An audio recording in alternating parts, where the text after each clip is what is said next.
Good afternoon, good morning. My name is Chris Winters, and welcome to the Private Blog Network bonus webinar here. The date of this recording is January 18, 2014. So we're going to get started here. I want to set a couple little bit of ground rules, though, just to help me help everyone else out on this phone call here. First of all, we're going to keep the topic just to age domains and building private blog networks. Okay, so we're going to keep the topic there. I did get quite a few questions about SEO as far as other sites and silo structures and stuff like that. But we're just going to keep this discussion purely to blog networks. And the other thing that I'm going to ask you that you do is I'm going to go through the presentation that I've prepared for you. And then after that, I'm going to go through the questions that the people sent in. I appreciate everybody sending those in. That gives me a real kind of pulse as far as where everyone is in this process. So I'm going to go through my presentation, all of the questions, and if you could, just refrain from typing in questions into the chat box.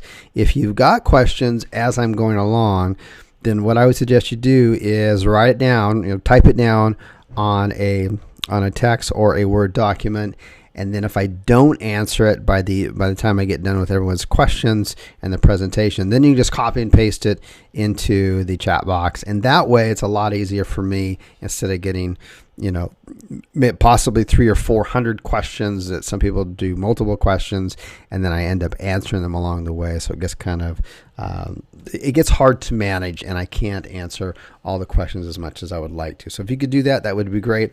Obviously, if we suddenly lose sound or you lose my picture or something like that, then alert me in the chat box. I'll pause every once in a while just to make sure that doesn't happen.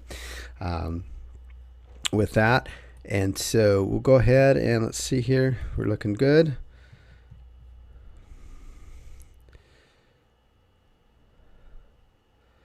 Okay.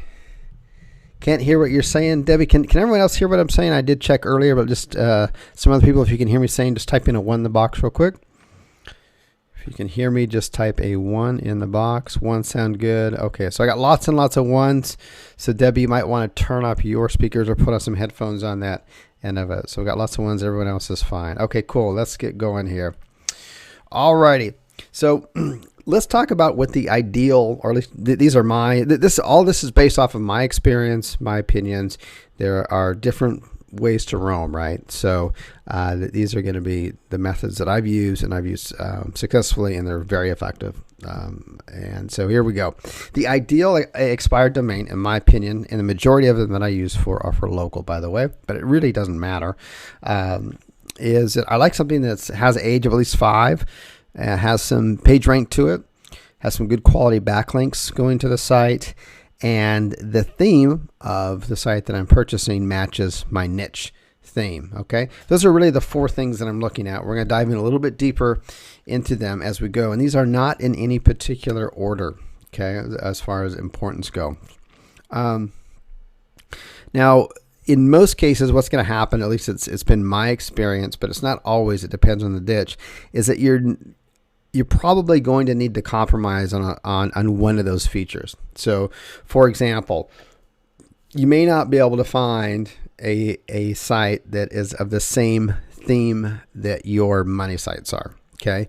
And in that case, that's okay. I'm going to show you how we get around that. But in that case, I might end up having to go for a little bit lower PR, maybe even a PR 0, but I'm going to make sure that the quality backlinks are still there and the age is at least 5 years or older. So I'm going to have to kind of shift that stuff around. Again, this is more ideal. This would be the ideal scenario right here, but the real world doesn't work that way. So you're probably going to end up having to do this some of the time. So with my blog networks, what happens is that, and it depends on the niche, I'll have about, maybe, this is just rough estimates, I'll have about half of my sites fit this kind of category. I found one that's, got good age to it. It's of the same theme as my niche, has quality backlinks, has pretty good PR to it. I'll have some of those. And then I'll have other ones where I didn't find a match for the theme, but you know what? It had just great PR, had some really good quality backlinks, and the age was maybe like 10 years old. And maybe I picked it up for $10. So it was a really good deal. And that's also going to be a good backlinking source as well. And I'll just end up retheming that out. And I'll show you how I do that. So ideally, you're going to want your theme to match your money site that you're pointing to, or money sites that you're pointing to. But this sometimes can be kind of difficult to do. It depends on the niche on here. But let me give you some ideas on here. So let's say your niche was like a health niche, and a health niche can be kind of broad. Even if yours was very specific, could be dentistry, could be a chiropractor, could be an affiliate product on the end of it. I can look for other expired domains that would have any of these words in it, and you could easily come up with a list of 50 or 60 or 100 words. But let's say that you had a health fitness, maybe it was for even chiropractor, okay? And you're going to have to, locally for chiropractic niche. I could go out and easily find age domains that were maybe had to do with cross training, or would have cross training in the domain name, which more than likely means they would be about cross training, juicing, raw foods, yoga, bicycling, swimming, vegetarian, medicine, bodybuilding, football, meditation, massage. I think you get the idea. And you can take these words, you can throw them in the keyword planner, and they'll spit out other words and other topics. So you can get a lot of different ideas, and then you take these, and I'll show you later, take these words in here, and then you look for sites that are themed based on that. And those would qualify for something if you're going to be pointing at something that was health related. And the example I gave was a local chiropractor. Okay. Another example here is if I was building a blog network locally for, say, some local lead gen sites, maybe towing, maybe mobile mechanic, maybe a transmission office, maybe a body shop. So there's a lot of type of different automotive local niche sites that you can build, rent out, sell, lease, sell the leads. Okay. And so any kind of theme I could find out there, I would look for expired domains that in the domain name, they maybe have somewhere contained in there the word BMW or Ford or Mustang or Indy 500 or electric cars, imported cars, Toyota, repair. You get the idea. You can quickly come up with a very, very large list. And this will help you find themes are expired domains that are themed. I'll tell you from experience, at least from my niches, from experience, is that when you find the theme, what happens is you usually kind of give up one of these other qualities on here. Maybe a higher PR, maybe a little bit of age, quality backlinks. The quality backlinks, I'm not going to budge too far from. I want some good quality backlinks pointing to the site, and I pretty much want some age on here. If I've got a good age, some good quality backlinks, and it's got the theme that I'm looking for, guess what? PR could be a 0 or a 1. I really don't care at that point if it's got everything else there, because I'm mixing my entire blog network with other sites that don't necessarily match this exactly. I might get something that I can't get themed out, but I've got everything else there is looking really stellar. And in that case, as long as the theme is not too strong. So for example, ideally, if I can't find the theme, but everything else matches, if it's just something kind of neutral, and something neutral would be someone's personal blog site. And a lot of people end up giving those up, but I think they just forget about them. With something very neutral like that, I would stay away from things that are kind of create bad neighbors, anything to do with, gambling, adult industry, stuff like that. I would just steer clear of that kind of stuff, and I would try to pick more kind of neutral things. And you can't always tell what the site's going to be like from the words in the domain, although you can get a pretty good idea. And that's where you go back to the Wayback Machine online, and you can go back and you can look at what the site looked like if it was cached back in the past, and you can get a real good feel of exactly what the site was like. Okay, so again, right now, if you've got questions about this, please don't type them in the chat box. I suggest you just type them in a text file. If by the end of this I don't end up answering it, then you just copy and paste it in there, and I will answer it towards the end. Okay, so let's move on here. So let's talk about, because you'll end up doing this probably at least half of the time, is end up retheming your sites. Okay, so ideally, if everything else is there, the page rank, it's got good quality backlinks, it's got some good PR, everything's looking good, and I'll go through a checklist here in a minute of things that I check for, but everything's there, and I've got a pretty neutral theme. It's not really strong. Then I'm going to retheme the site, and it's pretty darn easy to retheme it. And this is how I do it. I will scrape content from, this is just a general formula, but I'll scrape content from 10 blog sites that are of the same niche. So maybe I got someone who was maybe it was someone's personal blog, and they just forgot about it, and now it's expired and I've got it. So I'm going to repurpose it to automotive. So I'm going to go out there, I'm going to find 10 blogs in the automotive niche, and I'm going to just theme a site. So I'll just theme a site, say, for Mustang enthusiasts. So anyone who likes Mustang cars, that's what this would be like, can easily find 10 blogs out there of Mustang enthusiasts. And I'm looking for about, what I'm going to do is I'm going to just literally copy and paste, but give credit back to each of the blog writers. And so I'm looking for about 60 pages, and I take the 60 pages. So I'm going to get about 6 good articles from each one of the sites. So I kind of mix it up there. And then what I'm going to do is in the beginning, when the site is new, and and all these that I'm talking about here, referring to today, are either going to be buy now, or it's a auction off of GoDaddy. Okay. So after I've won the auction or just purchased it, usually about 5 to 7 days, I'll get alerted by GoDaddy, and now I've got the domain, and I'll slap a WordPress site on there. And I just use any of the free WordPress themes. And I just, today it's really easy. You can just put I'll grab a simple header and some background to kind of make my site look like, if the site was about Camaros or Mustangs or whatever, I'd put a picture of it there. And then I'm going to take, it doesn't take very long. I'm going to take these 10 sites that are the same theme, scrape 6 articles from each. So I got a total of 60. And I'm gonna post them all in my site at one time. And this is what it looks like if you're not familiar with WordPress. But when you open up a page, off to the right-hand side, you've got the publish, and you just click this open here, and I can post date it. So what I'll do is I'll just post date it. I'll go ahead and I'll just throw all the sites in there, all the content in there that I scraped, give credit back to the authors, of course, and then I'll just post date it. And I'll usually do 2 per week for the first month, and then once every week until I run out of articles, and that's it. So you just you can sit down and have that done in about maybe about an hour or so, maybe a little bit longer, but you won't ever have to do it again.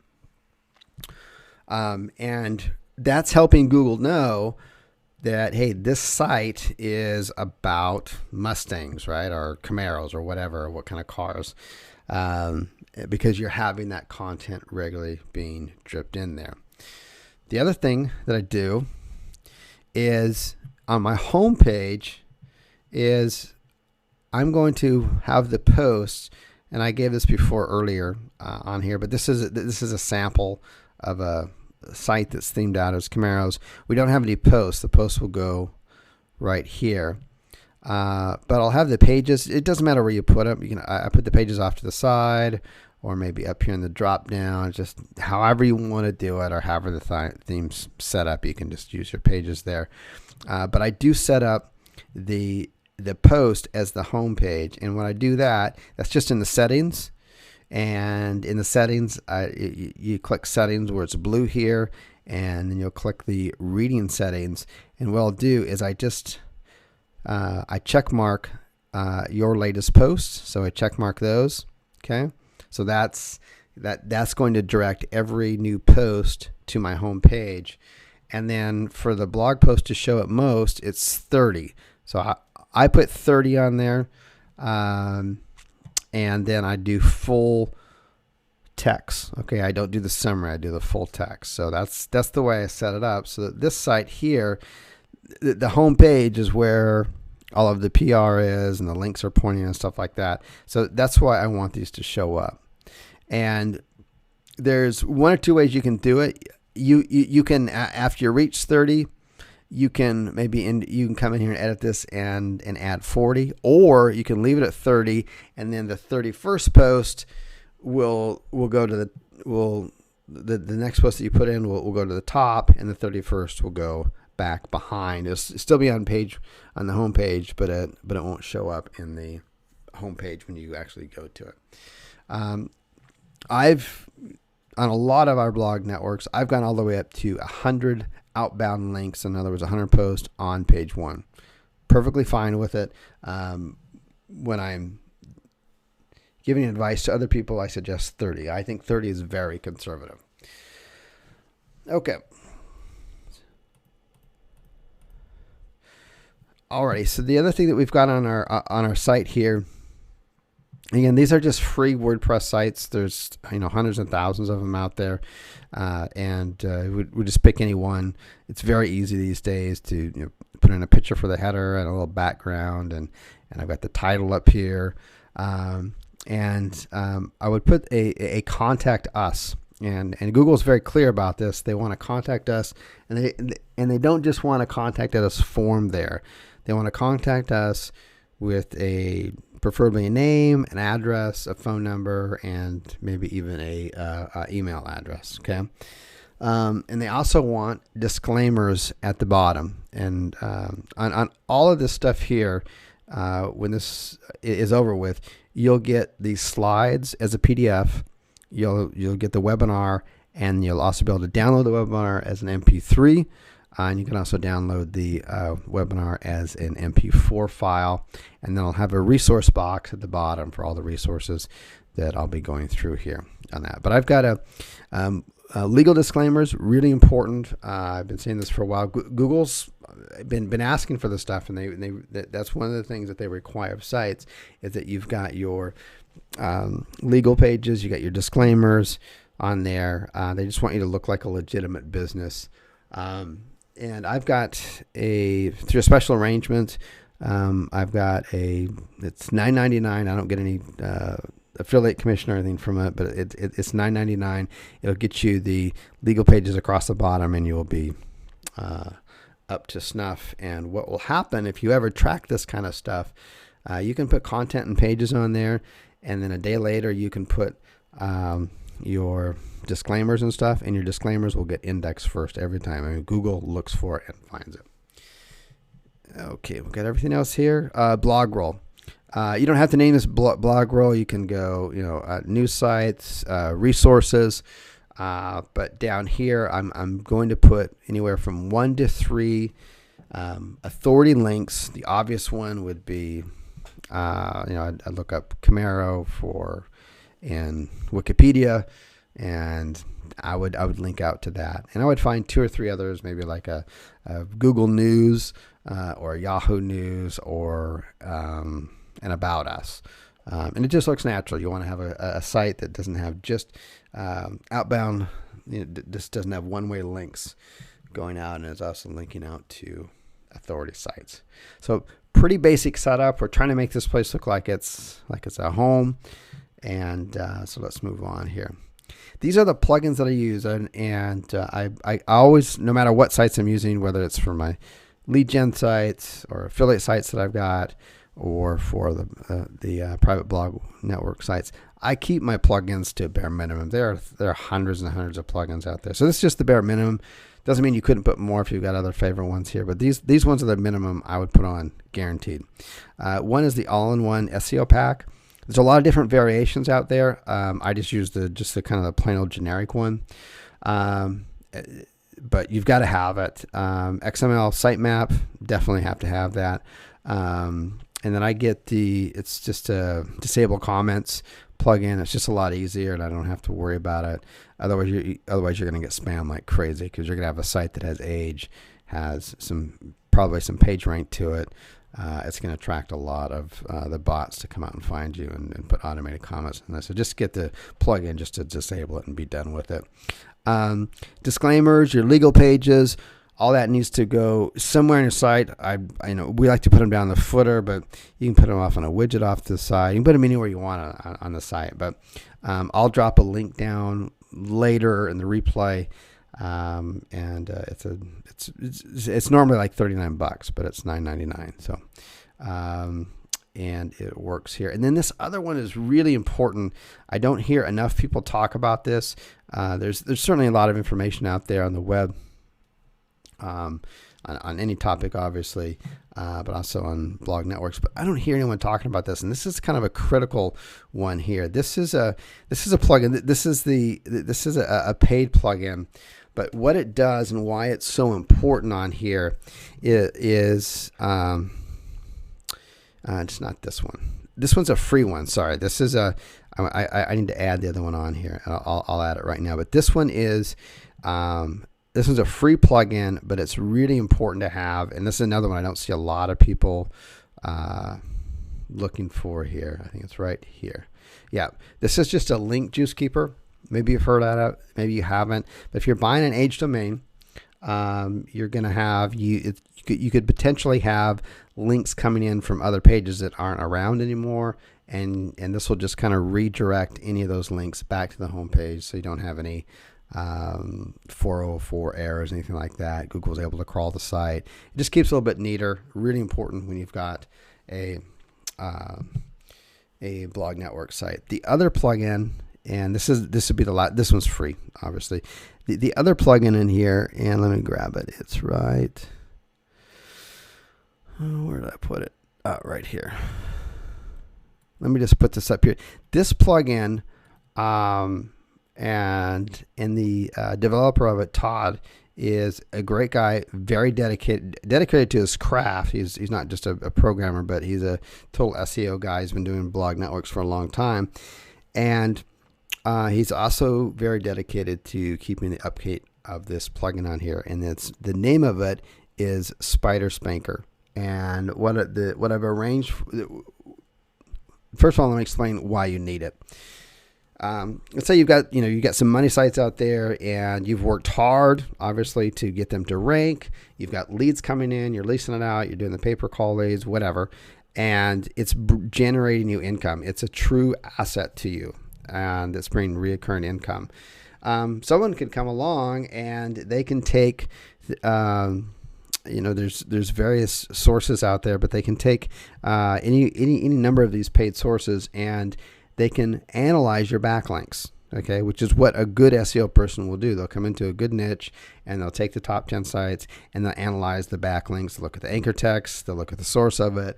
And what this does, and this is what I love about this plugin on here, and I think it's absolutely obligatory to have when you're doing this. You're investing all this time and energy and money into these things. Don't skip out and forget to get this. It will prevent other people from coming in and being able to say, oh, okay, well he's just, look at this, he's got a PR2 site here, a PR3, a whole bunch of PR1s, and let's just follow them all back. Oh, these are obviously blog networks, and now they go back to your blog networks, and it'll link right back to them. They'll just reverse engineer it, and then they'll know all of your sites at that point, because all your blog networks are going to have outbound links, right? And boom, they've just discovered your entire setup. And so this blocks that from happening. Okay, so really, really important. It does other things too. Now, through this link here, and I'll have it down. I'll have it down in the resource section, so just wait until I have it there. But it's a special link. What you're going to get on here is that you're going to save $37 off of it if you go through this link. I don't think you need the Pro. This is the developer's license, as if you want to sell the kind of stuff. This is the one I have. It's just on all of my sites. It's unlimited. But normally, in order to get this, you've got to get the basic one, which is $37, and then they upsell you here. And I just made an arrangement just to skip the basic one. You still get that one, but you're not paying the $37 for it. So you're getting an awesome deal for it. You can put this on all your sites, and it blocks it blocks others from being able to reverse engineer and find out exactly where all your links are coming from. Okay, that doesn't matter. Even if they're paying with the Moz, H or AHREF, Explorer Office Open, all of these various services that are out there. This will stop them from coming in and be able to reverse engineer all of your backlinks. They'll just come in and look at it, and it'll look like no links to it. And they're like, "What's going on?" Or they could be on Market Samurai, and they'll be looking. There's no links. They don't, so they can't reverse engineer you. So very smart piece of technology. It's part of covering your tracks. You're going to want to invest in it. Okay, so let's mosey on over here. And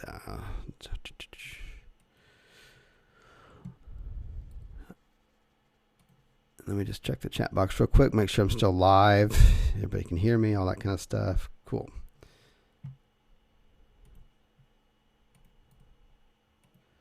And I'll put that special link in there right there.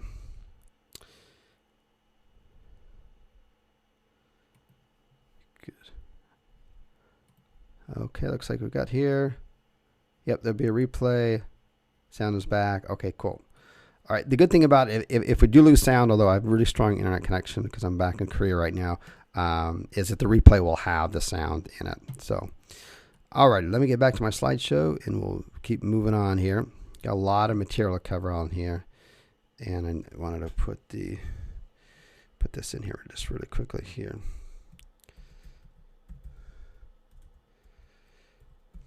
Well,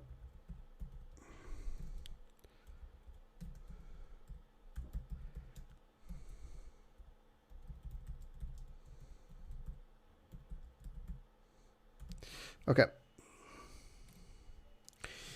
The other thing that I do when I'm setting up my sites, okay, those are plugins that I use. And then when I'm setting up my sites, on the actual home page, okay, in the all-in-one SEO pack, to see this is the home page setting, okay, I'm going to put my home title on here. So if it was Camaro, I'd be like, the home title, I'd be like, Camaro site for Camaro enthusiasts or Camaro lovers, okay?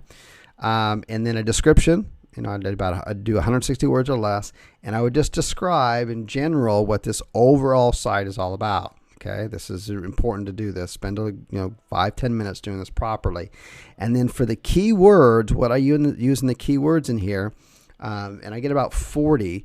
Is that of those 10 blogs that are also also Camaro enthusiast sites and blogs that I'm scraping material on, I will go to their homepage, go to their source page, and I will scrape their keywords, and I'll just kind of bundle them together, and I'll pick what I think is the top 40. I'm not going to do any like Google searches or anything like that. I'm just looking for what are they using, because they're obviously Camaro type fan type sites. What kind of keywords do they have? I'm just going to copy them, mix them together, use about 40 of them, and throw them down here in the homepage. So I'm using the all-in-one SEO packages. We get two, one for the homepage, and then the other one for my posts. And I'll show you that.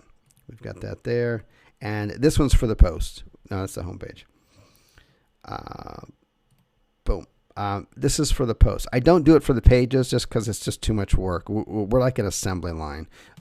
My staff can get a complete site, and we don't sell this service, by the way. I just do it in-house. But my team can get a site from beginning to end with all the content in it. And it's buying it, setting it up, putting the plugins in, putting a header in, all that kind of stuff. Everything from soup to nuts. It takes us on average 17 hours and 30 minutes. So almost, so for one employee, they could get about 2 and get started on a third one in a week's time. And for most of my employees, paying about $125 to $150 per week. So that's full-time Philippines. So that kind of gives you an idea about how much time that takes. But that's everything. It's done at that point. And in the SEO, for the all-in-one SEO pack for the posts, I'm putting a custom title tag in here, and that's just going to be whatever the title of the article is. I'm just going to copy and paste it here. do this really simple for the meta descriptions. I'll just literally copy and paste the first around 150, 160 words of the article and post it in there. And the meta keywords in here, I'll just pick 2 to 3 actual kind of keywords that are in that article. I'm not trying to keyword stuff it, that are in that article, and I just comma separate them and put them down here. That in combination with the articles on there and the homepage, Google's starting to realize, hey, this might have been a blog about, John Doe, but obviously John Doe now is turned this into a Camaro enthusiast site, and then I'll show you the other thing that we do next. So this is just a little drawing here, and these 3 sites here are the private blog networks. I've got 3 here, okay, in this example, and then I've got my money site towards the end. Now, I'm really super careful these days, and if you belong to the private coaching in the Paper Call Ninja members area, you've already heard me say this. If not, or if you haven't heard this yet, Google is extremely sensitive right now to spammy anchor text links, both on page and off page. So what we do right now is with our blog networks on here, when we post, we'll do a post 200 to 500 words. I like to just do 1 anchor text going out. And I'm going to do more of a click here, the URL, more of a branding, and I might slip in 1 main keyword that I want to do, but that's it. Otherwise, I'm doing other stuff. It's just Google has got it figured out, especially if you've got, if you've already, if your money site's already got in the domain name, it's got, your exact match keyword, a top level domain, or something similar to it. And you've got the articles on there, and Google's going to figure out what that site's about. Okay, we don't need to start spending a whole bunch of spammy backlinks to it, going like, plumbers Phoenix, plumbers in Phoenix, plumber companies in Phoenix, best plumbers in Phoenix. That kind of junk is going to get you thrown back to the end of the line. You have to stop that stuff. It needs to be like 1 link coming in. I'm super conservative with this, but it's working. Okay. So I'd have like 1 link, like plumbers Phoenix. I'm done. The rest of my links are going to be stuff that are going to be topics that plumbers would work on. So I might have like drain cleaning, hot water heater replacement, okay, stuff like this. May not get any searches, but Google figures it out, okay. And this is my private blog network. Now this is where I do things differently. I kind of switch things up here.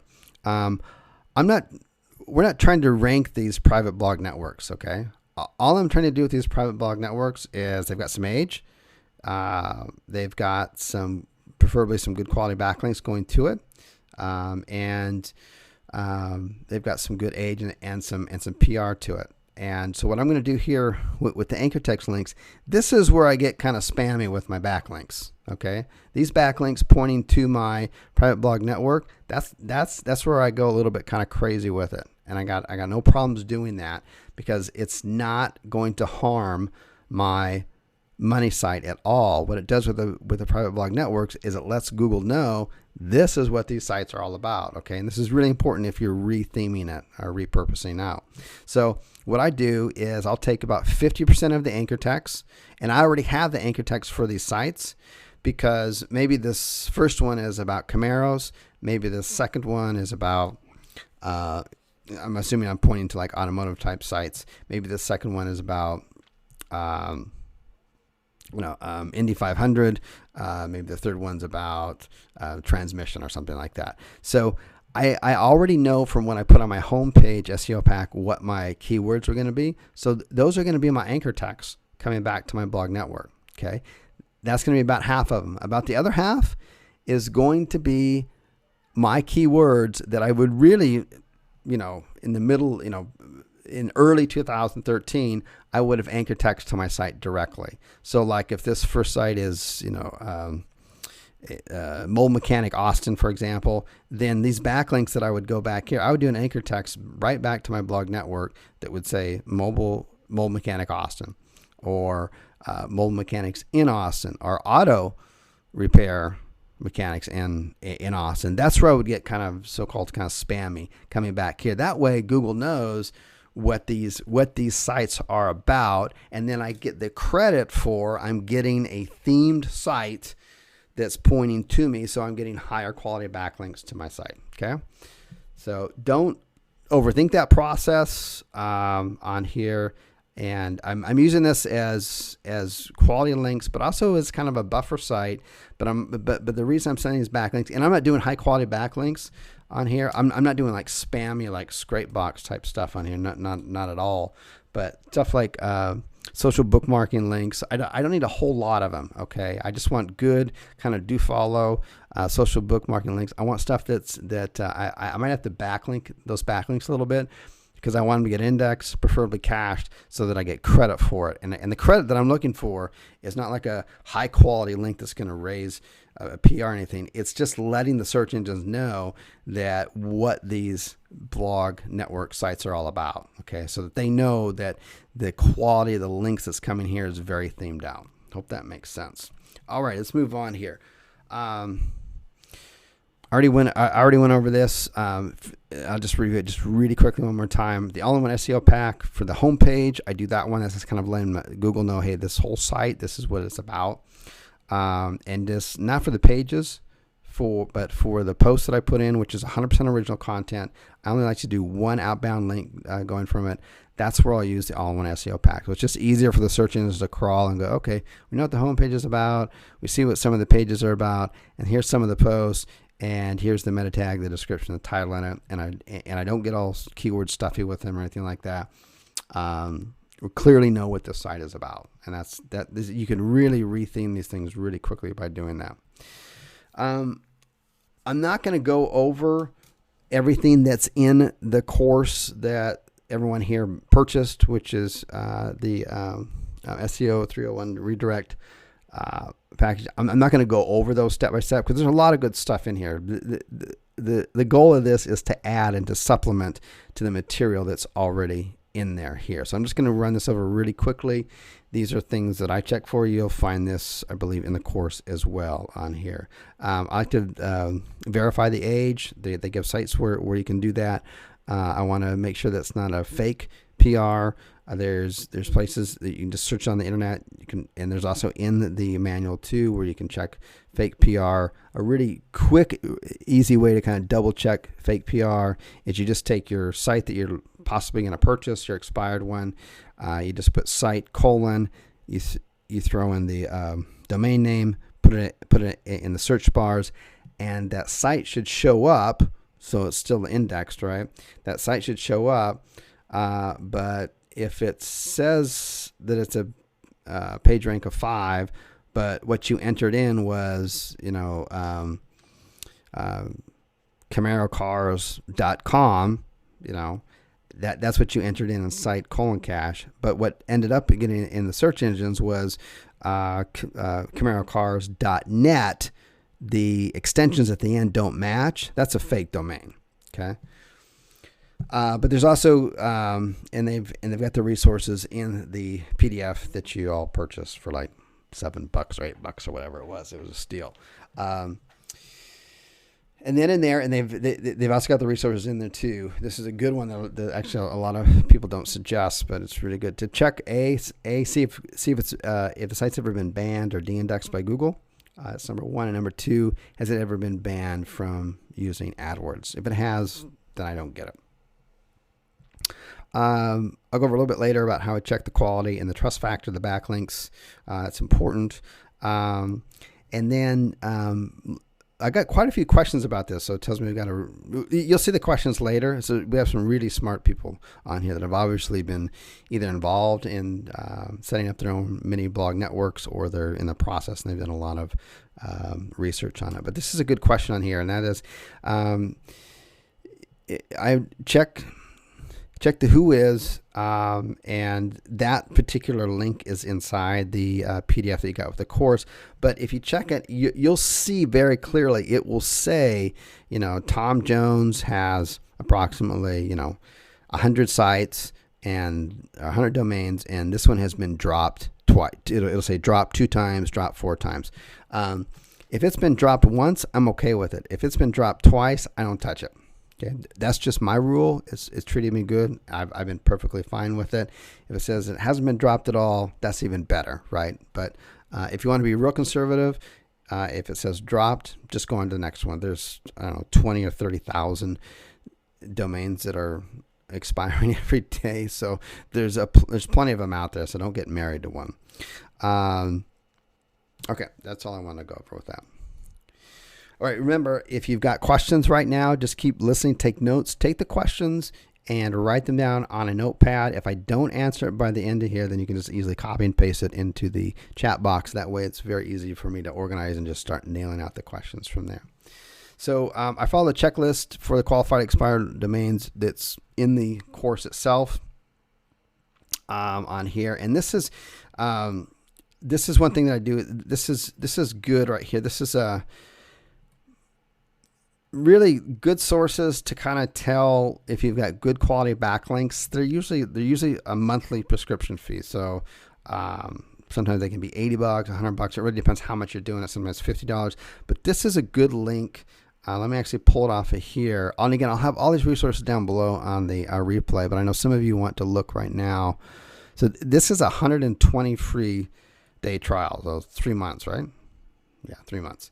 And it's a great source. There's all kinds of people out there that claim you need 2 or 3 different kind of sources. I don't get too crazy about that kind of stuff, but I think it's right. Where did I put it? Let me just slap it in here real quick. Well, I'll also put it down here. And this is Moz. This is a 120-day free trial. It's going to allow you to go in, check the, I do 2 things with this. I either use this one, and I also use another one, but you can just use one or the other. It's fine. Again, you'll run into forums where there'll be people that have been doing this for a long time. They're like, well, they've got it all analyzed. It's like, well, Moz does this really good, but it doesn't do a quality analysis as good as another one. And, if you want to get caught up in that stuff, that's fine. But we're talking about purchasing $8 and $10 domains here that will serve you really well. Okay. Maybe if you're going to get into and buy, a whole bunch of 5 and 6 and 7 PRs, then you probably want to listen to what they have to say. But I don't get too carried away with that. The other one is right here. Yeah, this is it. So they have a free version, so you can check it out. And they got the monthly prescriptions and all this kind of stuff. So this is another one. They analyze slightly different things. I think if you just got one, I would just do this. You're starting out, get this 120-day free trial. You're not going to find it anywhere else. And that will help you analyze it. It's going to have a quality control, quality of the backlinks in. That's what you're looking at. And using my kind of general rule, and all these have slightly different quality backlink measurements. But usually if I'm getting about, let's say the quality factor is from a 1 to a 10. I'm going to go for anything above a 3. So, and if it was a quality factor of 1 to 100, I'm going to go anything above a 30. And that's kind of low, but those are my standards. If you want to go higher, that's fine. But I use these things, and we manage over 5,000 sites, and we depend a lot on our private blog networks to get these sites to rank. Okay, throughout all of the crazy changes that go on. So I'm just sharing with you from experience. Now, had I gone back on all those sites and gotten maybe higher quality, maybe we'd be better, higher, faster, or whatever. But I'm just telling you what we do. Okay. Let's go on to the next one here, and there's the other one. Okay. Okay. So buying domains. When you get domains, expired domains, it's really important that what you're trying to do is you're trying to make these sites look like they're independently owned by other bloggers. Okay, and they don't have any association with you, right? So in order to do that, you're going to want to couple of things on here. I use a thing called fake name generator. Okay. You can either use this or you can pay for a privacy. Okay. It's up to you, whatever you're comfortable with. All right. But I use the fake name generator. It's going to generate a fake name, address, phone number, email address. Okay. And I use that to register my domains with. Okay. And if you haven't done this process before, if you just go to either one of my support desks, if you just go to Chris Winter's, where is it here? Here it is. If you just go to Chris Winter support, that's where a lot of you were sent here. If you just go right here to one of the files I've got, creating multiple profiles of domains register using GoDaddy. And this is updated, GoDaddy changes interface every 2 or 3 months or whatever. This is updated to that. So if you don't know how to do that, you can. It's not like gaming the system or something. Again, if you're uncomfortable with it, just go out and pay for the privacy. We don't. We actually go in there and do that. And that's because all GoDaddy accounts, even if you just got a regular old shared hosting account, they allow you this option for each individual domain that you purchase to change the register on it.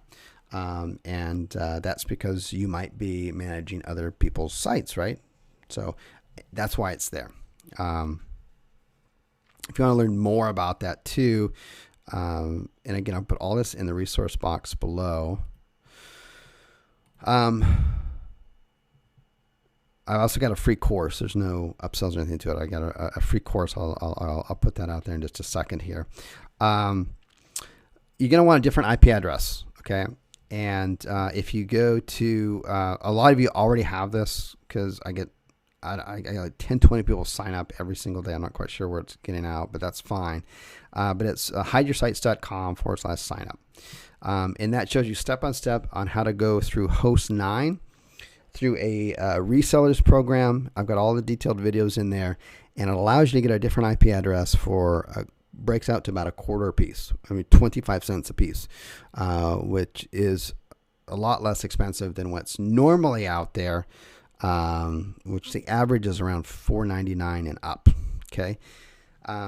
There is a little bit of a learning curve because you're not just doing a hosting, you're doing a reseller's account. Okay. So there's a little bit of learning curve there, but I've tried to make the video step by step so that it's easy to do. But if you just don't want to even mess with that, then the other source is this one here. And I've thrown it up here. And this one is, where is it? There it is. Okay. I'll throw this in the chat box right now. This is not an affiliate link or anything like that. But for the next month, what they've got is, it's a pretty darn good deal. We've actually purchased and checked them out. You can get 10 IP addresses. They're all different from Class C, for, $6 a quarter a month. Pretty darn good deal. And it's just like a regular old hosting account. So there's no great learning curve to it. Okay. That would be a quick and dirty way to do it. Don't cut corners and take these aged expired domains and then put them all on a shared IP address. That's going to be a definite no-no. Okay. So let me throw that in the chat box really quickly. And again, I'll have all this stuff on here. If you just want to sit back and just listen, I'll have all this stuff up by the end of the night in the resource box along with the replay.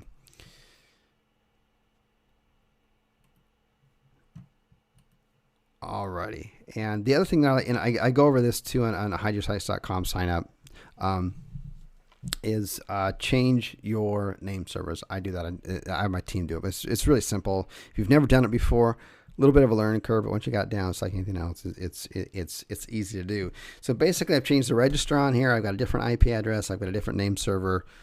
It's pretty hard to trace it back to me. And I know some people out there, I can tell from the emails that we get are into our support desk. Some people get a little bit kind of paranoid, I think, of, like there's like Big Brother or Big Google out there looking for this. And I would encourage you, to follow the directions here, be safe. But we're just a couple of pieces really, all of us here are just a couple of pieces of sand on this giant, 10-mile long beach that is the internet and is Google, and we're not any kind of threat or they need to direct any kind of resources towards us. So that's my viewpoint anyways. Okay. So now that was my initial kind of presentation of it. It wasn't meant to be a full kind of beginning to end nuts and bolts for purchasing blog networks and building your own. It was meant to supplement the pieces that I felt were missing in the PDF that you all got. So with that, these are the questions that people emailed in. I appreciate a lot of people took a lot of time to write some really useful questions that you'll all benefit through. Let me get through these. I think this will answer 90% of the questions out there, and then I'll open up the chat box here. So here we go.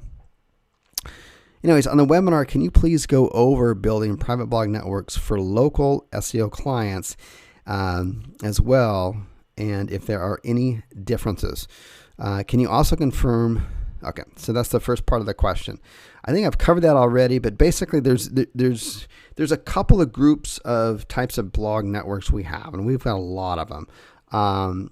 We've got older ones that we just basically, it doesn't have any theme or nothing to it, okay? And we just point out anything to it. I mean, one day we might point out to a plumber site, another day I might point out to, I've got a hosting niche that I'm in. Excuse me. So we just point out randomly to a lot of stuff. So we've got a little group of private blog networks like that. Okay. Then we've got another group of private blog networks that are themed out, like I talked about earlier. Okay. And then I've got some that are for local that I haven't talked about yet that I make look like a directory site. So, and that fits kind of more in the, okay, these are the new service directory sites, and each post is a little bit different. It's like the post is more coming in like, hey, this is a new grand opening of such and such a business, this is what they do, blah blah blah, these are their tags. So it makes it look like a directory. So that's how we get away with that. And then we also get the theme sites, and then we also retheme the sites as well, and try to think really kind of broad when you're looking at this. If you're locally creating, I don't know, sites for computer repair, you can have electronic sites. You can have gaming sites, anything to do. You can have iPhone sites. You can have anything to do with kind of computers and computer repairs. Okay. Can you also confirm whether dropped domains is still effective? If you want to follow it just straight up narrow, you can go into Whois, and there's a couple different services. You just type in Whois. There's also links in the PDF that you got when you purchase the course. And if it, you can look up there. If it doesn't say dropped, which it won't say dropped anywhere, it'll say like the person's name that bought it. It'll usually have an email address, the date that they purchased it, and all that kind of stuff. And it'll also have the other sites, or an estimate of other sites that that person may also own too. But it'll say dropped in there. If something says dropped, it'll say drop one, I'll go ahead and buy it. But if you want to be really conservative, just don't. And you'd be surprised how many don't have dropped on it. So you should be just fine there. And if it does have dropped 2 or 3 on it, again, don't get married to the site. If everything else looks good, just move on to something else. Okay. Also, can you go over how to evaluate a site's backlinks? What to do if many of the backlinks are deleted? You can use either one of those services. I would suggest the mods. It's a 120-day free trial. You can go through there and you can start to analyze the backlinks on there. What I'm looking for in general, and again, we're talking about $8 and $10 expired, and maybe up to $12, maybe even $17 for like one that's bidding and about to be done bidding. Okay, we're not talking about buying PR 4, 5, 6, and 7. Spending $300, $400, $500 on a expired domain. So I don't get really crazy about it, and I've purchased a lot of them over the past 2 years, and I've had. People worry about the page rank dropping, the links disappearing, all this kind of stuff. We've just, on very few of our sites, maybe 2 or 3% that has happened. And we're talking hundreds and hundreds of sites here. So, in a few percentage, yes, but overall it's the minority. So when I'm looking at the backlinks, I will look and I will trace back to I'll try to figure out if let's say I'm picking up a $10 site that's got a page rank of 3. Ideally, I would like to have 2 page rank 3 sites pointing back at it from 2 different sources, and we'll follow those back, and we'll look at it, and we'll follow back to the source, and we'll just make an educated guess. We'll say, with a blog owner of this site, how likely is it that they're going to keep this outbound do follow link going back to our site that's a PR3? If it looks pretty good, then I'm okay with it. And I'll take a look at the other PR3. Ideally, it's got at least 2 PR3 sites, or maybe PR3 and like 3 or 4 PR2s. I'll just look at all those PR links that are pointing to the site that I think is the reason for it having a PR3, and I'll just look at the likelihood of, do I think these owners of these sites just going to leave that alone, just kind of forget about it? It's kind of they're just part of their site. I mean, everyone on here, I assume, has more than one site, and you know how easy it is to kind of forget links and stuff and pages that you have. If that's the case, then I move on. But if I find a site and it's got, it's a page rank of, say, a 4, especially like a page rank PR4, and it's just got one outbound link that's got a page rank and it's a 4, I'm probably not going to get it, because it'd be too easy if that person decides they're going to remove that link. I'm probably going to lose my page rank on that end of it. Page rank, I wouldn't hold. That's how I do it. And then now they've got all these trust factors, and depending on which source you go to, it'll have a trust factor or quality of links, and it'll have their all of the sources out there have their own little method of doing it. I'm not going to go through all the ways that they do it, but it's very self-explanatory. And usually what I'm looking for, basically, as I mentioned earlier, probably usually say, I'm looking for about a 30%, or higher quality score. So 3 out of 10, 30 out of 100 type of deal. Okay. Obviously the higher, the better. And I'm also looking at the quality of backlinks, and I'm saying, are these coming from relevant sources? So especially if I'm buying a theme site, and I got a theme site that's, maybe something to do with, I don't know, Model T cars, and this is going to be one of the sites I'm going to point towards some of my other lead sites that happen to do with automotive. I'm going to be checking some of those backlinks. Are they coming from, automotive type places? Yes, then I'm going to go ahead and get it. Okay, here's the next question here. Can you theme an expired domain to any subject you want? Yes, but I would generally try to find a more generic type theme, or more generic past theme of the site. I think those are easier to retheme and repurpose rather than something that's really strong. For example, I was looking at an age domain the other day, and it was actually an Albuquerque police station. It had great backlinks to it. It had fantastic backlinks to it, and but it was clearly a police station, and all the backlinks just clearly were for other government local sites. I mean, it was a tight site as far as quality of backlinks, but I wouldn't get that one to repurpose it into, an automotive or gardening or something like that. I would get a little bit more I did end up getting it because it had so many good quality links to it, and it's a real kind of trust thing. I did purchase it. And I can easily kind of bend that a little bit, and I can hit it towards bail bond sites. You see bail bonds, police officer. I can hit it towards DUI attorneys, any kind of law type office. You kind of see how you can kind of bridge that gap there. And that's what I got it for. But I would not repurpose something like that, because that site has so many strong links, and they're just clearly about what they are. It'd be kind of hard, I think, to convince someone of that. Okay. But for example, domains, could you been a car part website?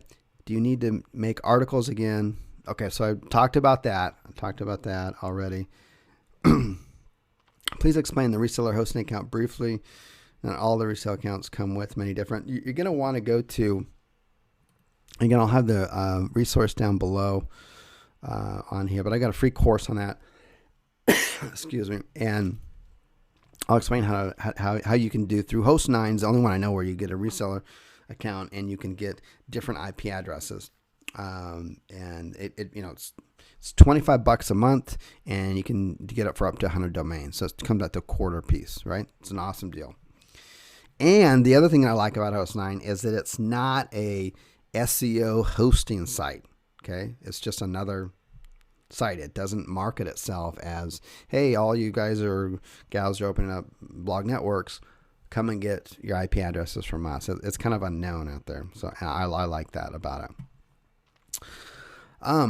Does the disclaimer have to be in the footer or just in the link? You can put the disclaimer wherever you want. Most people put the disclaimer in the footer. That's where we put it down here. If you want to put it up here, you could, or on the sidebar as a widget. That's perfectly fine.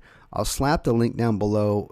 It's been around for a while. They've since updated it, but there is a disclaimer plugin out there that's $37 normally, and I got the owner down to $9.99. So I'd highly suggest you do that. And you can use it for all your sites, and you should be doing it for all your sites. All right. Back to the questions here. Where was I? Now I'm all lost. Here we go.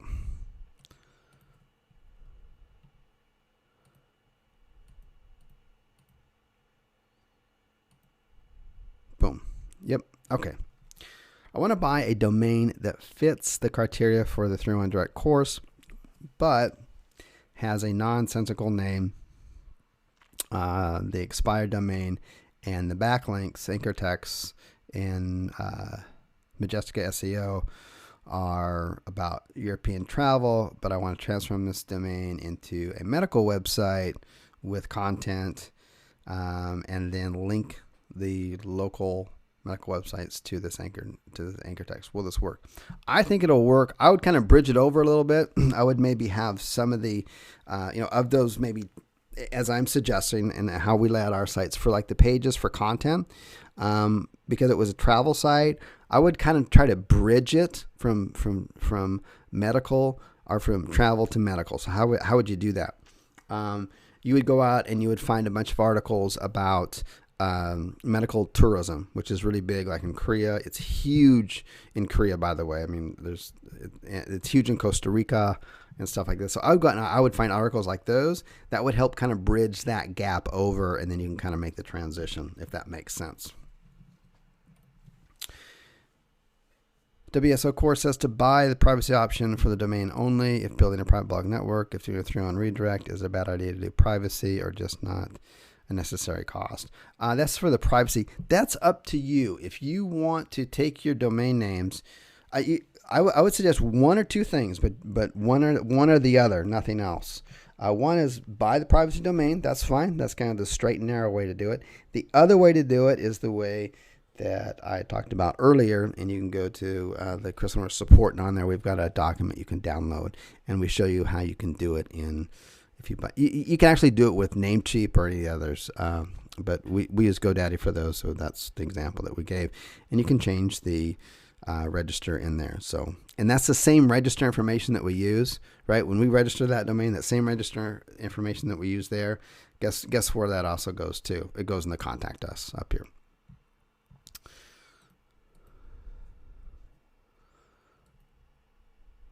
Okay, how many links are okay in Google's eyes to come from the homepage of expired domain blog? I hear anywhere between 3 to 30. We go all the way up to 100. When I share what we do with other people, I advise you go to 30, and we do one per post. I need to dig it up somewhere, but I've got some footage of Matt Cutts, and someone asked this kind of question. Actually, Moz, one of the owners of Moz, asked this question directly to Matt Cutts when they was in the studio they're visiting, and about how many outbound links, and does it take the link juice down, and you kind of read in between the lines. I need to find that and post that up, but it was clearly that it doesn't, and back in the day, let's say 6-8 months ago, when you could take your private blog network, a homepage, and let's say it was a homepage 4, and then you start blasting it out to maybe 50 to 75 to 100 of your sites, and then they do the next Google PageRank update, which they haven't done it for a while. Then all my sites would be going up to page 3 or 4, and they were at a PageRank 0 before, and they only got that PageRank from the one site, and there was 75, 100 links going outbound. We did that over and over again. So I think you can go more. Definitely 3 is too little, and but I think you can go through 30 very, very safely.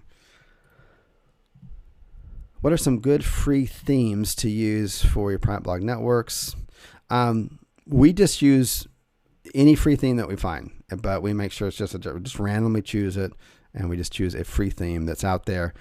We do, when we get the free themes, we do take any of the outbound links that are like at the bottom, and we remove those. I just don't feel like giving free link juice to someone who put the site together, although I probably should, but we don't. If everything checks out except for a no indexing by Google, yeah, if your site's not, if everything checks out, page rank's real,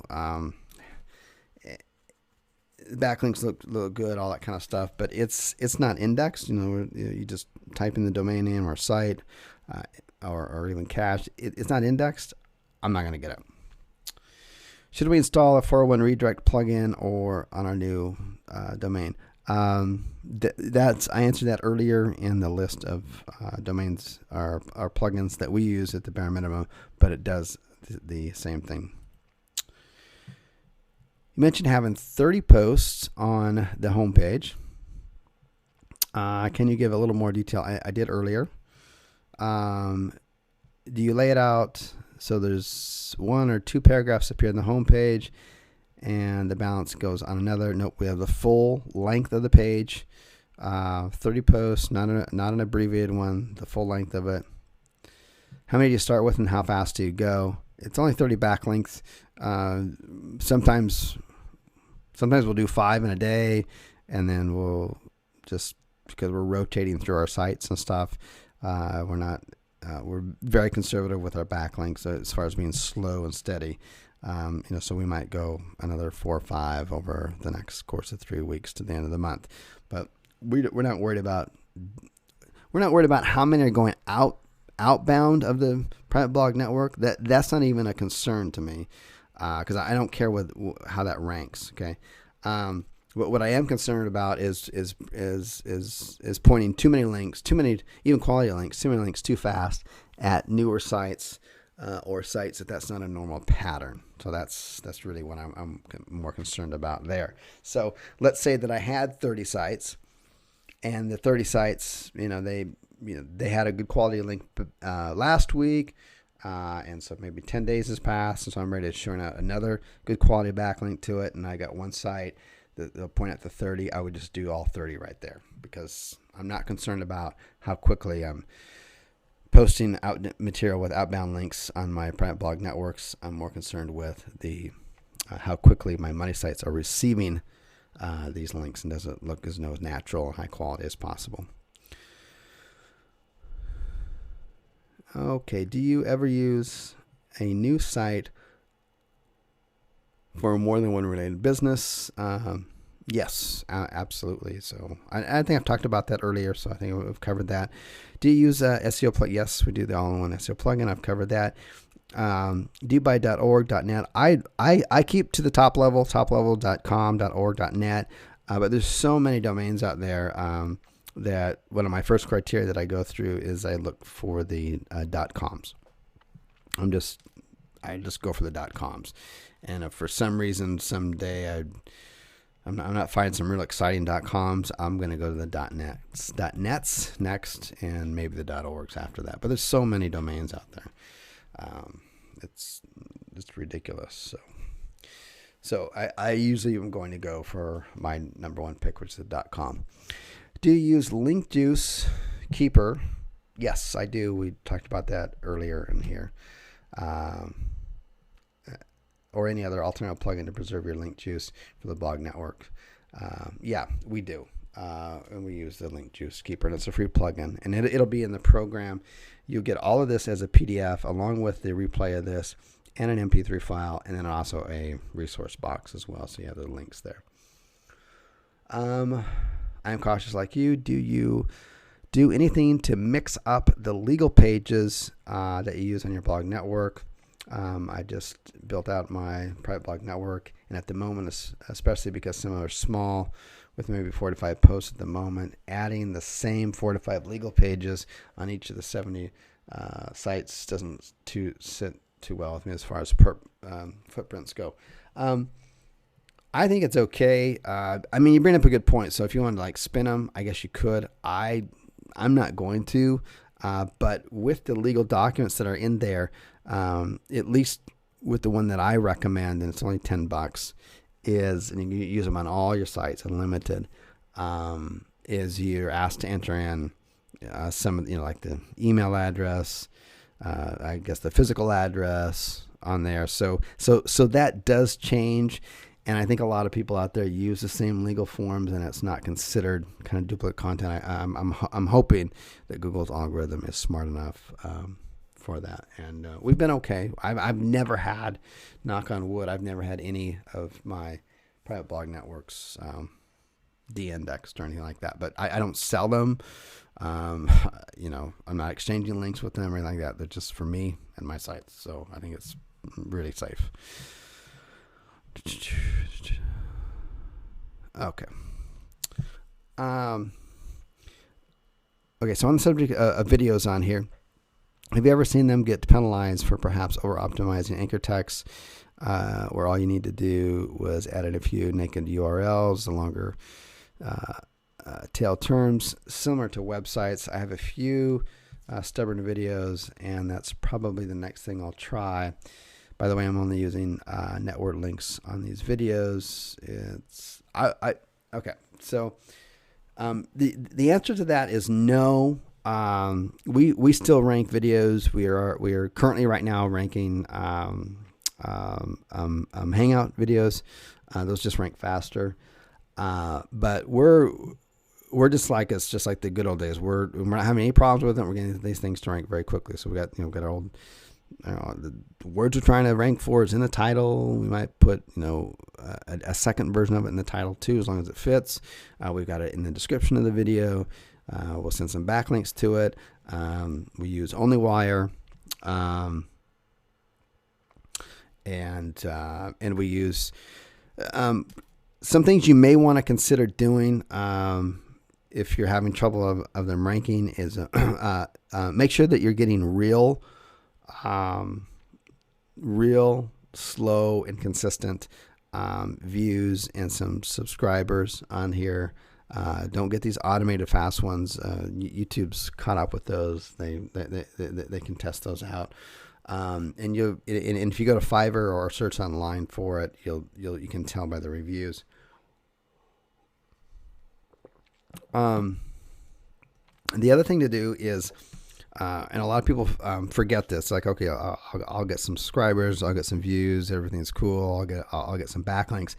What Google also wants to know, is your video being embedded in other sites? Okay, so if you've got, you're building this blog network on here, I would take some of these videos and I would put them on a page. Okay, I wouldn't necessarily put them on the home page, but I would put them on a page that's hanging on an age site that's maybe a PR2.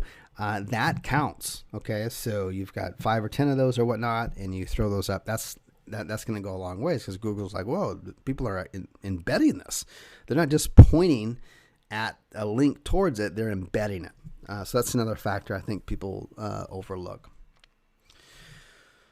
Alrighty, so if you're having a hard time seeing these on the screen, remember this will be made into a PDF, so you can download it and it'll be easy to read at that point. So here we go.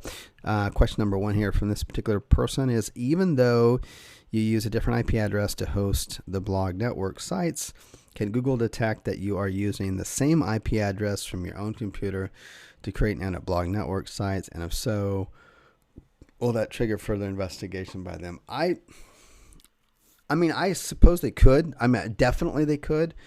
I just don't think they are. I just think me personally, I'm just way off the radar. I mean, why would Google want to bother me? I'm not doing anything, and I just view myself as just a little piece of sand in Google's eyes on this 1,000-mile long, sandy, fine grained beach. So, could they? Yes, and I guess if you wanted to, you could use something like hide my ass is probably would be an appropriate one for that. Every time you log into a site, you could use that if you wanted to be cautious and take the time to do that. I don't see that hurting anything. Question number 2 here: when evaluating expired domains for use for a blog network or for the 301 direct strategy for local business sites, isn't it difficult to find ones that do not have a lot of very low value spammy links? Depends on the links. I mean, it depends on links, obviously. It depends on the site. Okay, like I just mentioned earlier, I just purchased one that was a police station in Albuquerque, New Mexico. That doesn't have a spammy link, so that's some quality stuff coming from other type government sites. So it all depends. If you pick something up that obviously someone maybe was going for an affiliate site, or gambling, or Viagra or something like that, you're probably going to get a lot of spammy links, and that's probably a topic you don't want to be associated with anyways. But yeah, you're looking at the trust flow factor on that. Obviously, the higher the better, and that's going to weed those out.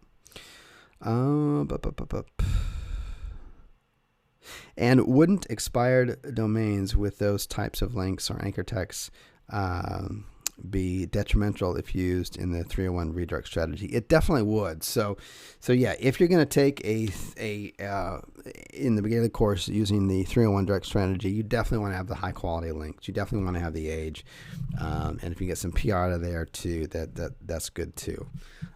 So yeah, for that, definitely. The other thing, I mean, there's a lot of good tips and tricks and some different methods out there. I've never thought about how to use 301 redirects, but just the straight kind of obvious one, I think, but sometimes it's not obvious, is just, let's say that you found, let's say a chiropractic site or something. And it had some good age to it and good quality for it, and for whatever reason, the practice has decided that they don't want that domain anymore, so it's now up on the auction block or on the expired lane list. You don't need to do. I wouldn't do a 301 in that case to like a brand new chiropractic site. I would just take that site straight up as it is, slap on some good content to it, make it a nice, good looking site, a good theme. And you're on your way. Just as kind of an instant site, right? Okay. How many more questions here? Okay, got a few more questions here. My throat is starting to dry up, but we will march forward. For our money sites and our private blog network sites, there are disclaimers at the bottom, like about us page, privacy policy, earning disclaimers. Can you list them all out? I'll put the reference down below on that in the resource section when I have this up. I'll make it a point to get it up tonight. I'll just pound through it and get it done. To outrank my competitors, let's say that I've got let's PR5. Am I able to do that by purchasing some PR1, 2s, and 3s expired domains, or do I need to have domains greater than PR5 to outrank them? No. PageRank these days is probably not as important as it may used to be, okay? And there's a lot of different factors, and all of them come together to make a whole. There's a lot of different factors that are going to determine how you're ranking, and it's not solely going to be, there's a site, there's a PR5, and that's on page 1, or they're all an average of PR, 4s and 5s, and you've got a newer site.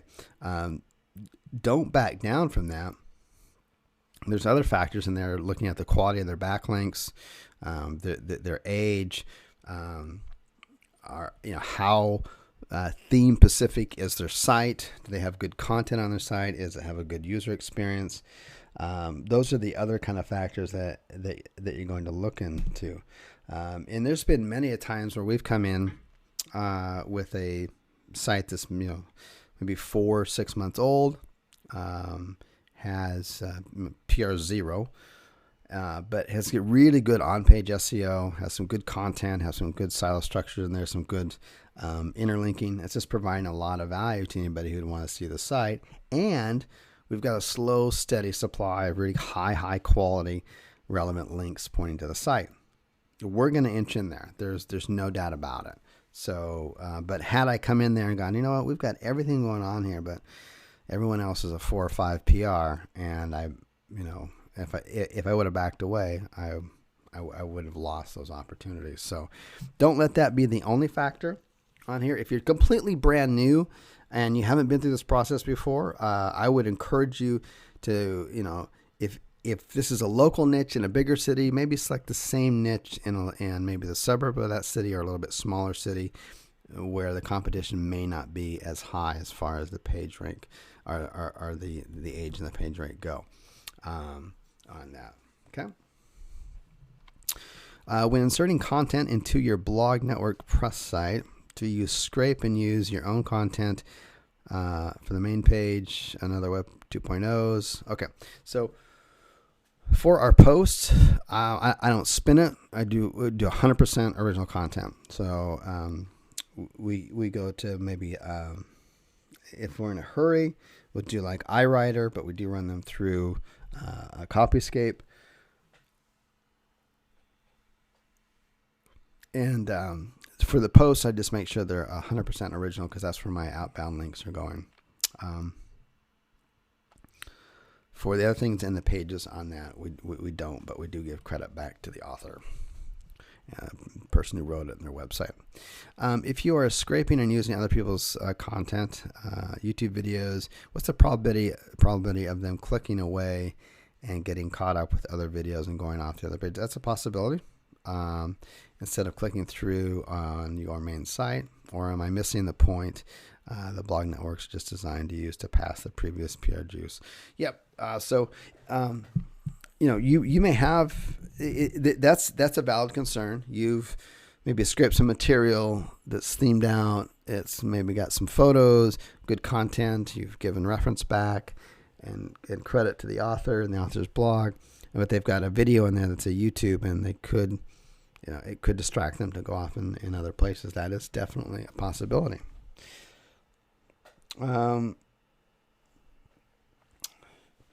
When you link out of your, and one of the things, let me just address that a little bit more. One of the things you could do if you've got it embedded on there is that you can select the option not to have it show when it gets done playing. It just stops playing, and it doesn't show other options. Oh, you might also be interested in these 25 videos.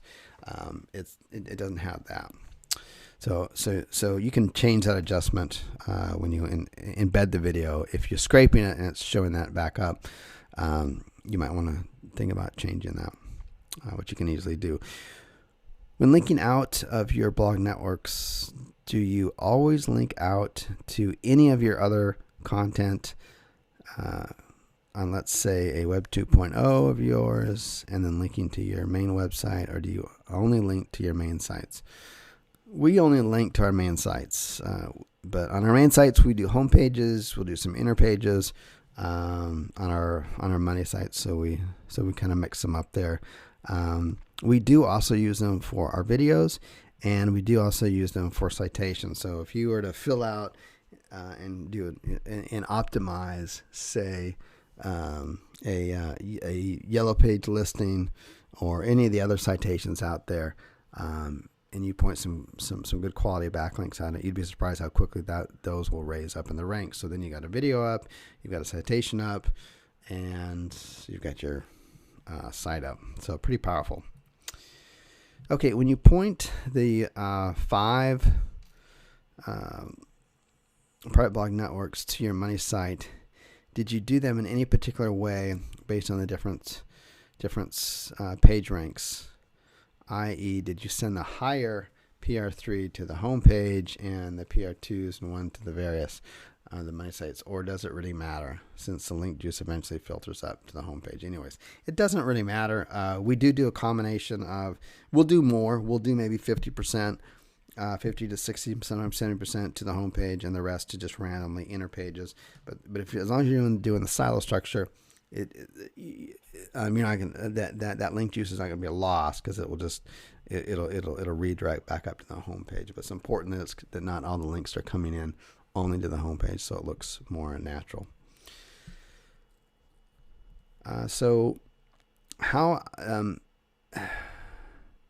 after we get our 3 to 5 sites purchased, we're talking about just getting started with the mini blog network. You start with 2, start with 3. You don't have to even get 5. Themes change and hosted. We need to start sending backlinks to our money sites. And do we need to have all 30 original posts?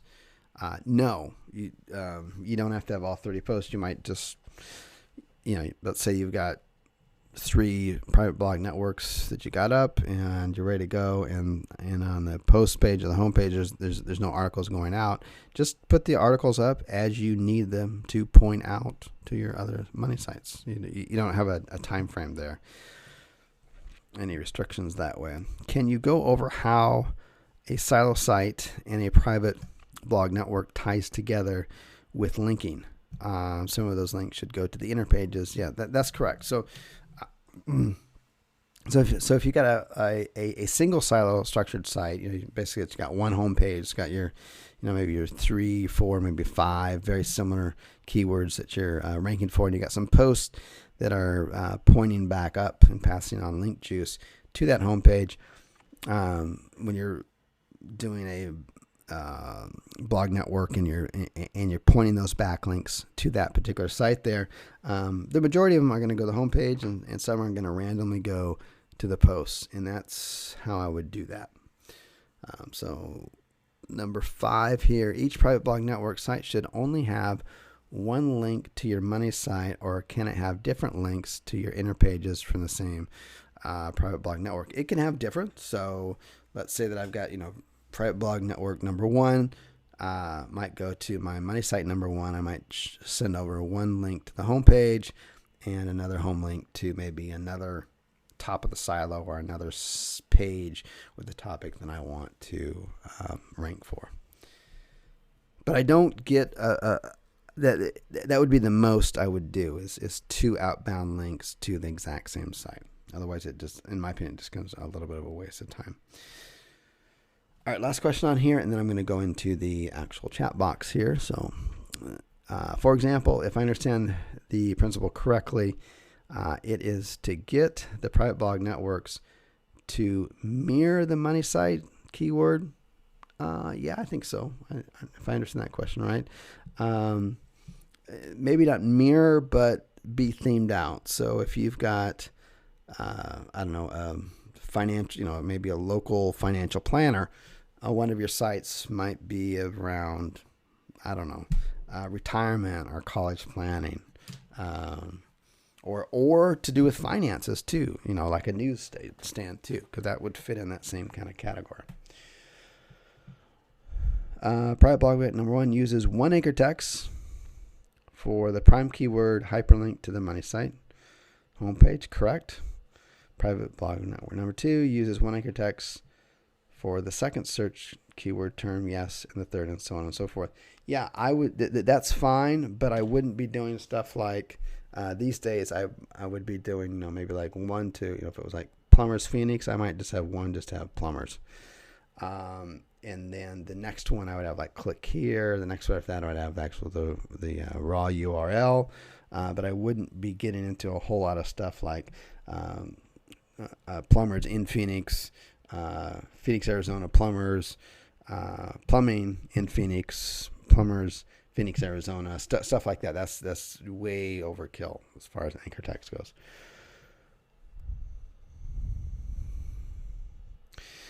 So to provide a money site with, say, 5 keywords, would require 5 separate blog networks. Yeah, that's the ideal way to do it. That's the way I would do it.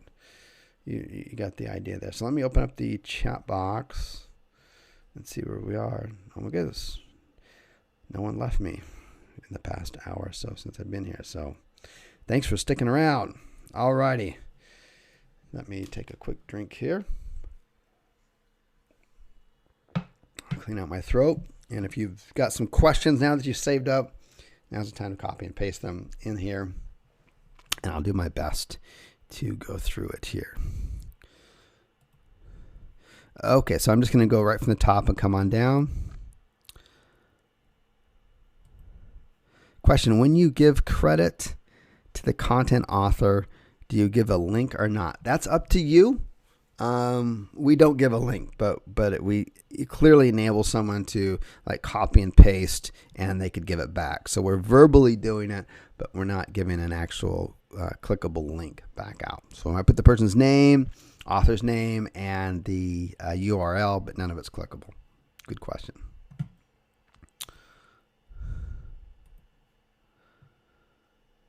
How many links per post? People think, a lot of people out there do differently, and I think you could do more than I do. It's just the way I choose to do it. I get about a 300 to 500 word article original for the post, and I just have one outbound link. I don't go for two. If I was going to go two, I'd probably go one to the home and one to the inner.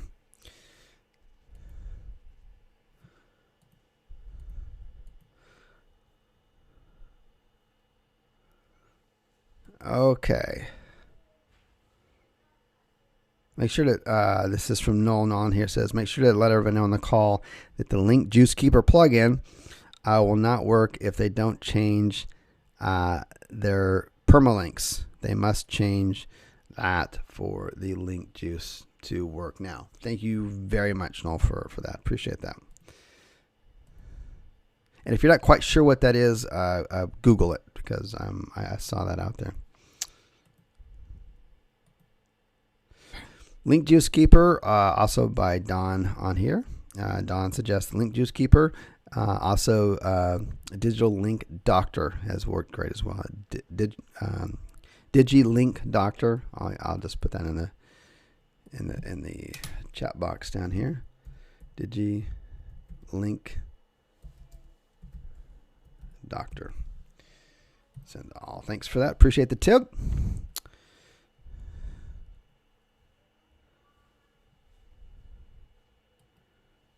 All good. Yes, I will put in here. I don't have it with me right now. It's actually inside the membership site. I'll take it and put it down below on the page, which is just just in case you haven't. You should have it saved. You should have bookmarked. It'll be this page here where you signed up. Here, I'll put everything back on this page as I instructed here to keep this page bookmarked. And I'll continue to answer the questions at least for the next month or so. And here is, make sure you bookmark that, because that's where the redirect and all the links and the download for the PDF and the slides and all that stuff will go. On here, and Will asks in here, when you do use a 301 redirect instead of when do you use a 301 redirect instead of building a site for an age domain? You could, for example, I wouldn't get too carried away with this, but you could take an existing site. Let's say it's a site you've worked hard at. Still kind of new, but maybe 3 months old, 4 months old. It's relatively, just a baby as far as the age of sites goes. And you want to give it a little oomph. You want to give it some more backlinks, but you don't want it to be like a flood of backlinks coming in. That'd be too spammy. You might want to transfer over hopefully some page rank and some authority. And let's say you went out and you found a site like that, had some good backlinks to it. It was the same theme out thing. Then that's one where you would take that and you could do a permanent one, a permanent 301 direct. Now I'm noticing, and I don't know if it's different. I don't know if they have different cycles, but I'm noticing anywhere from for the 301 redirects to kind of take effect, for the links to count and stuff like that. I'm seeing anywhere from, correct me if someone else has done it and they're seeing it sooner, but I'm seeing anywhere from like 8 to 12 weeks. So the guide also goes over, and I don't want to recover that material. So the guide goes over a lot of other uses that you could do for 301 redirect. That's the one I've done before, so I can talk about it. What do you do when your private blog network does not rank for your keywords? Mark, I'm not trying to get my private blog network to rank for any keywords. I'm just getting it to transfer over the age and the authority to my money sites that I then want to rank for the keywords. How do you verify the page rank? There is a source in the PDF. Let me just so there's no, nobody's clear about that. There's a number of sites here, but PageRank Checker, and there's a couple sites that do both at the same time. Right here, and this is one right here, or this one that will reference us to another one. Yep, this one will do it right here. And I'll put that in the resource box and also in the question box down below. But it will also, it'll change. It'll do the page rank and also check for if it's real or fake. I also, let me just put this in here so I'll remember to put it down there. But the other thing that you do too is that if you, another real easy way to do it, the way that before those sites came out, the way that we used to do it, is we just go site, whatever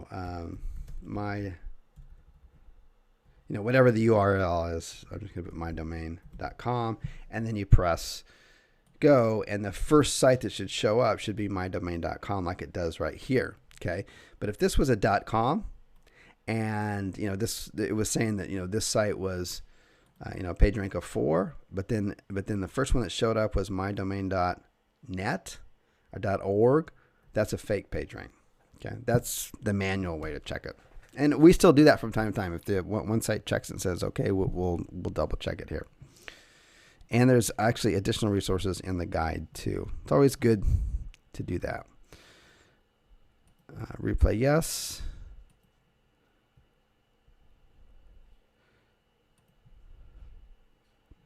Jack, takes you 4 months to get the 301s over there. Good. How do you check if the site has been banned by Google AdWords? That's in the $7 or $8 manual, depending on when you bought it, in the PDF there. It's got some really good resources, and it's got that in there, so I don't want to cover that twice.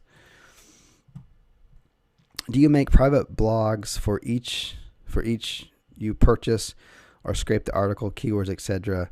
from the 10 and put them in one grand private blog? So what I'll do is I'll take a site. Let's say I want to theme it out for let's say BMW enthusiasts. I will go out and find 10 BMW other sites out there, and I'll take 6 articles from each one of those and scrape it, and then I'll post it and predate it for my site, so it just drips out, so I get it all done at one time, and giving credit back to the authors and the site too. Yep, everyone always asks that. Karen's a good question. If you use a fake name, how do you pay for your domain? GoDaddy, Namecheap, they're going to ultimately go back to the person who opened the account originally, and the credit card is on file. They'll charge it for sure. Trust me.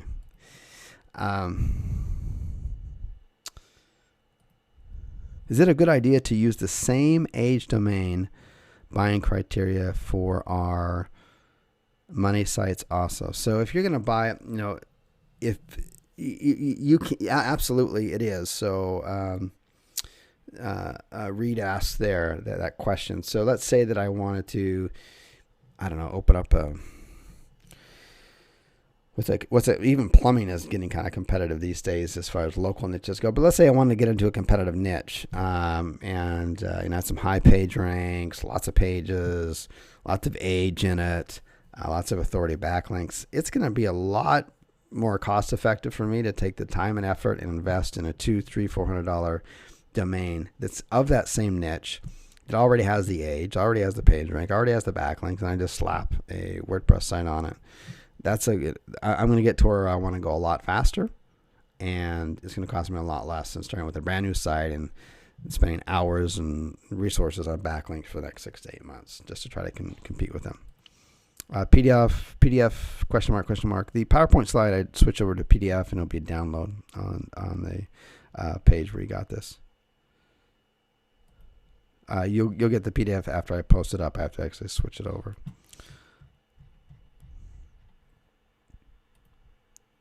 How do your sites gain in ranking within 8 days when you're posting every 2 days within that?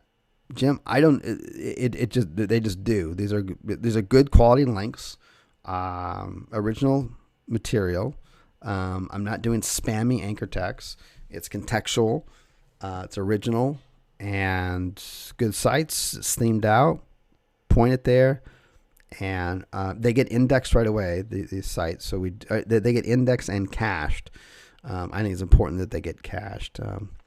That not only does Google index the post going out to the site, indexing was one thing, but they decided to take up the space and the resources to also cache it, to save it.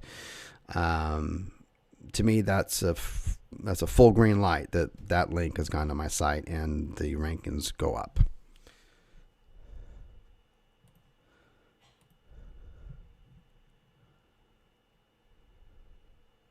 Yeah, Chris, good question out there. He says, do you put Spider Spank on your local lead gen sites? That way competitors can't see your backlinks. Absolutely. Put them on all of your money sites, all of your private blog networks. This way people can't go back in and reverse engineer where all of your how you're ranking these sites, and otherwise they can easily reverse engineer it. And now they go to now all of a sudden they discover 10 of your private blog networks, and they go to every article and they click on it, and now they discovered all your money sites. That's not, you don't want to do that. And trust me, getting a little bit more competitive niche, and the tools are out there and the resources. People will. I subscribe to tools to do this as well. So yes, I would absolutely do it. And remember, the link that I've got for that is, it's currently for sale on through JVZoo and on the Warrior Forum.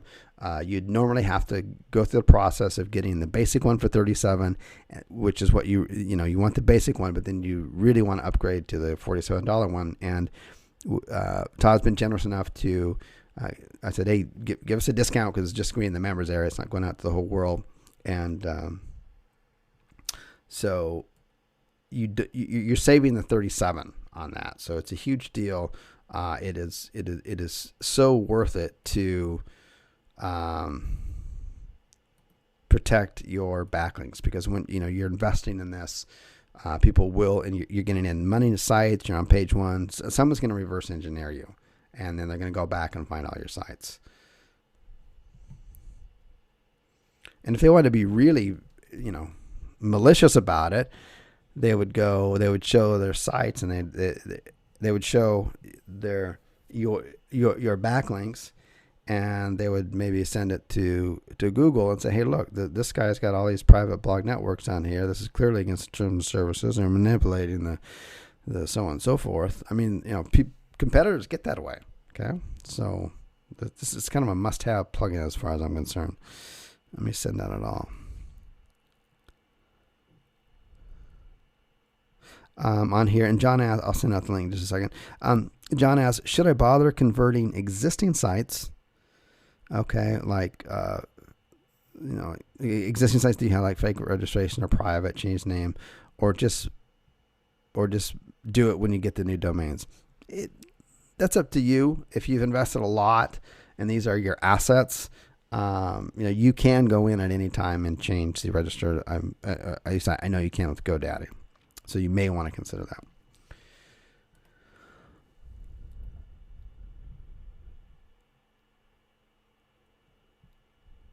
What blog network management software do you use, and is there a danger of people discovering that through the management system? Through the plugin, there might be, but but I don't think there's anybody looking for me or looking for it because the particular system that I use, and it is in the pay-per-call members area under resources, and I did a whole kind of feature on it.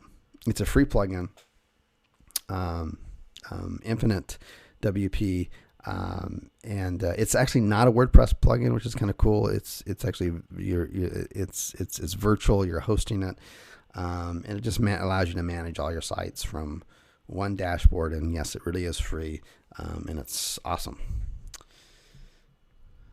You can post content and update everything, all that kind of stuff. Can you explain how many links per website pointing to your money site? I know it says, but I'm unsure. No problem. An example would be car repair. If I had 10, let me just scoot this over here. 10 car repair sites, and a private blog network of 10 sites. How would you spread those out? If I had links to all 10 on here, it would look kind of unnatural. Yeah, I would just go. So this is the way I do it. So let's say you have private blog network number 1. Okay, that number 1 is only going to point at most one time to the same link, and maybe twice. So one homepage, maybe an inner page. But I basically don't do it. But you could, and so that's just point. So it's a 1-to-1. Okay, and I'm okay if that site is pointing out to 10 other different type of sites, because I've got a whole bunch of pages there that don't have any outbound links going to it, but it's under the same topic and theme. Good question.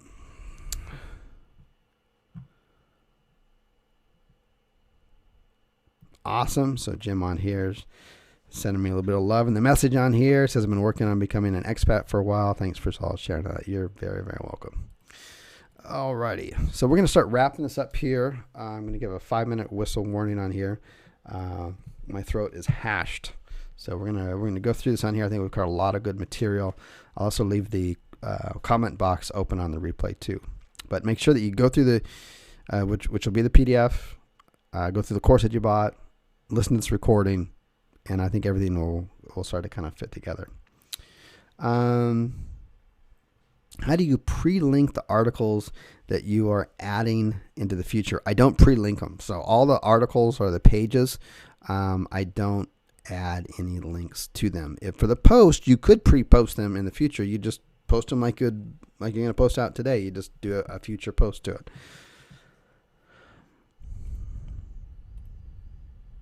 About an 8-year-old domain that has the word tag cloud in the name. Okay, so the word tag cloud, I guess, in the domain name. And I wanted this for cloud software related money sites, not knowing that there is such a thing as tag clouds. Can I still use it for cloud software?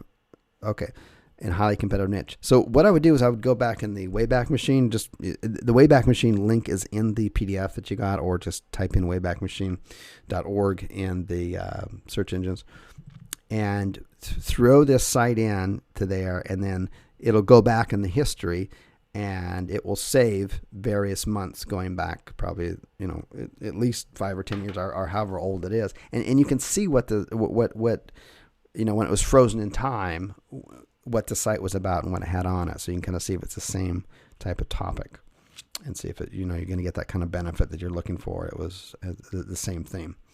Or same topic. I bought my first domain with GoDaddy auction. Congratulations. And I recall there was a bunch of fees, and the site ended up costing more than expected. Is that normal? It's what you're getting on that is that, let's say that you buy a buy now for $8. It's really common, $8 buy now. So you buy it, then you go to checkout, and let's say you bought a .com.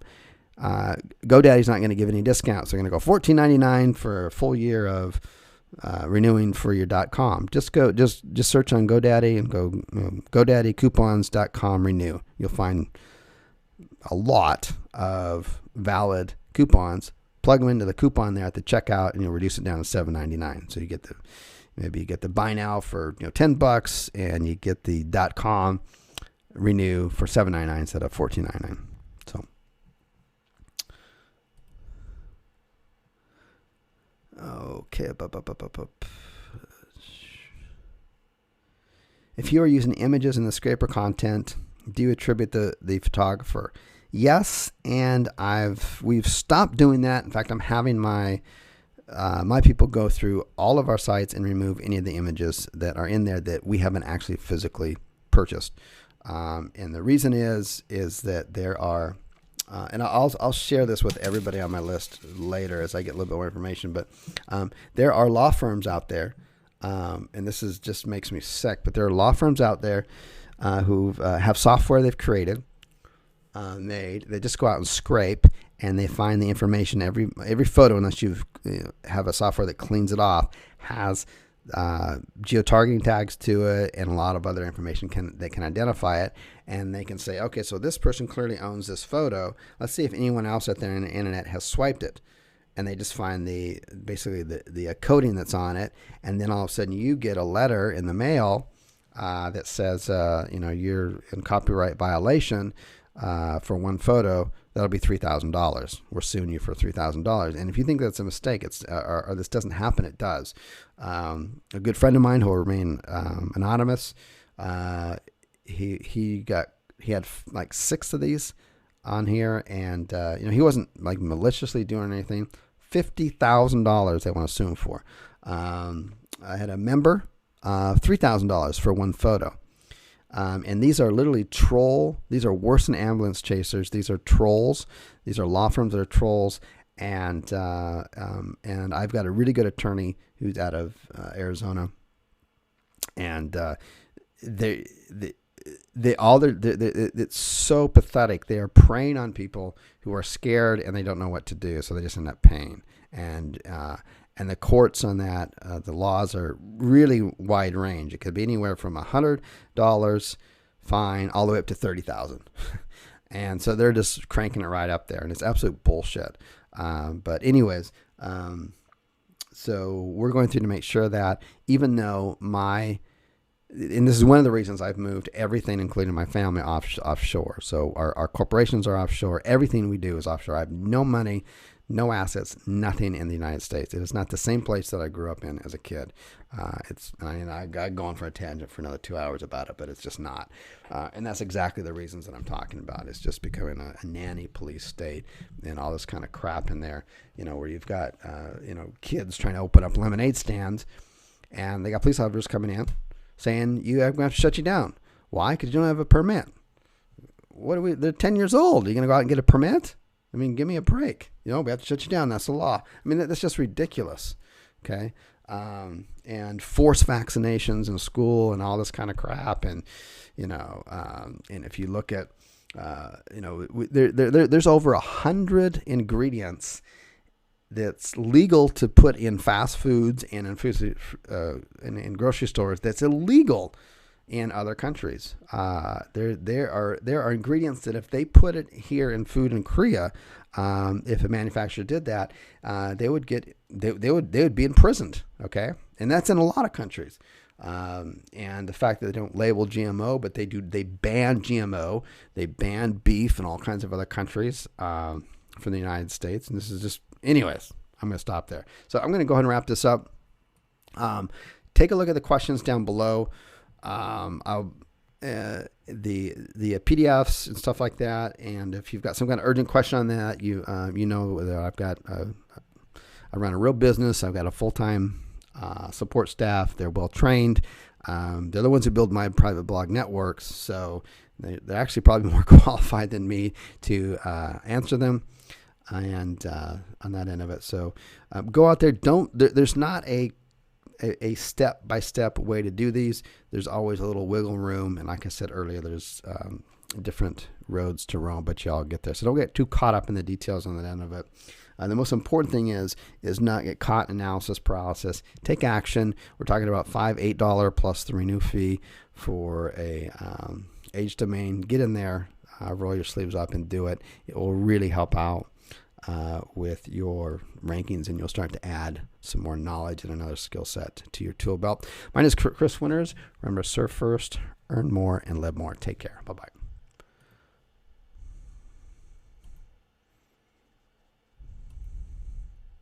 The organizer has ended